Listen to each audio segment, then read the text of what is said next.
പ്രിയമുള്ളവരെ, എല്ലാവരിലും പരമകാരുണികന്റെ രക്ഷയും സമാധാനവും ഉണ്ടാവട്ടെ എന്ന് ആശംസിക്കുന്നു. ബഹിരാകാശത്ത് എവിടെയും ദൈവത്തെ കണ്ടില്ല, അതുകൊണ്ട് ദൈവം എന്നൊന്നില്ല എന്ന് വാദിക്കുന്നത് അല്പത്വവും അർത്ഥശൂന്യവുമാണ് എന്ന് കഴിഞ്ഞ ഒരു വീഡിയോയിൽ വിശദീകരിക്കുകയുണ്ടായി. കാരണം സൃഷ്ടാവ് ഒരിക്കലും സൃഷ്ടിയുടെ ഭാഗമായിരിക്കില്ല. പ്രപഞ്ചം തന്നെ സൃഷ്ടിയാണ്. എന്നാൽ സൃഷ്ടികർത്താവ് പിന്നെ എവിടെയാണ് ഉള്ളത് എന്ന ഒരു ചോദ്യം തീർച്ചയായിട്ടും പ്രസക്തമാണ്. അതിന് ഉത്തരം കണ്ടെത്തുമ്പോൾ നാം തീർച്ചയായിട്ടും പ്രപഞ്ചത്തിൻ്റെ ഉൽപ്പത്തിയുമായി ബന്ധപ്പെട്ട വിഷയത്തിലേക്ക് പോകേണ്ടതുണ്ട്.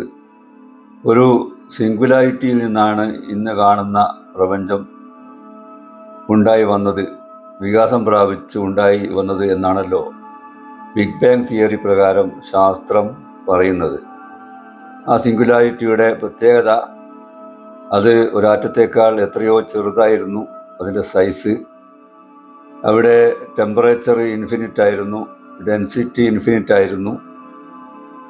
അവിടുന്ന് ഒരു മഹാവിസ്ഫോടനത്തിലൂടെ വികാസം പ്രാപിച്ചാണ് ഇന്ന് കാണുന്ന ഈ ബില്യൺ കണക്കിന് പ്രകാശവർഷങ്ങൾ പരന്നു കിടക്കുന്ന ഈ പ്രപഞ്ചമുണ്ടായത്. പ്രപഞ്ചത്തിലെ ദ്രവ്യവും ഊർജവും ഉണ്ടായത് എന്നാണ് ബിഗ് ബാങ് തിയറി പ്രകാരം ശാസ്ത്രം പറയുന്നത്.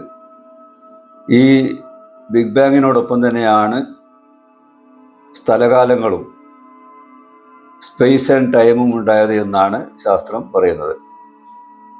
അപ്പോൾ ഇതിൻ്റെ സൃഷ്ടികർത്താവ്, ഇതിൻ്റെ സൃഷ്ടാവ് തീർച്ചയായിട്ടും ഈ സ്ഥലകാലങ്ങൾക്കെല്ലാം അതീതനായിരിക്കുമല്ലോ. സ്ഥലകാലങ്ങളും ആ സൃഷ്ടികർത്താവിൻ്റെ സൃഷ്ടിയാണ്.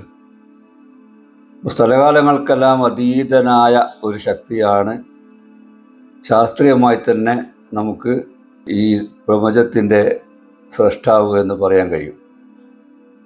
അപ്പോൾ സൃഷ്ടികർത്താവ് എവിടെയാണെന്ന് ചോദിച്ചാൽ ഉത്തരം എന്താണ്? സൃഷ്ടികർത്താവിനെ നമുക്കൊരു പ്രത്യേക സ്ഥലവുമായി ബന്ധിപ്പിച്ചിട്ടോ ഒരു പ്രത്യേക കാലവുമായി ബന്ധിപ്പിച്ചോ മനസ്സിലാക്കുക സാധ്യമല്ല. കാരണം ആ ശക്തി എന്താണ്? സ്ഥലകാലങ്ങൾക്കെല്ലാം അതീതനാണ് എന്നുള്ളതാണ് യാഥാർത്ഥ്യം.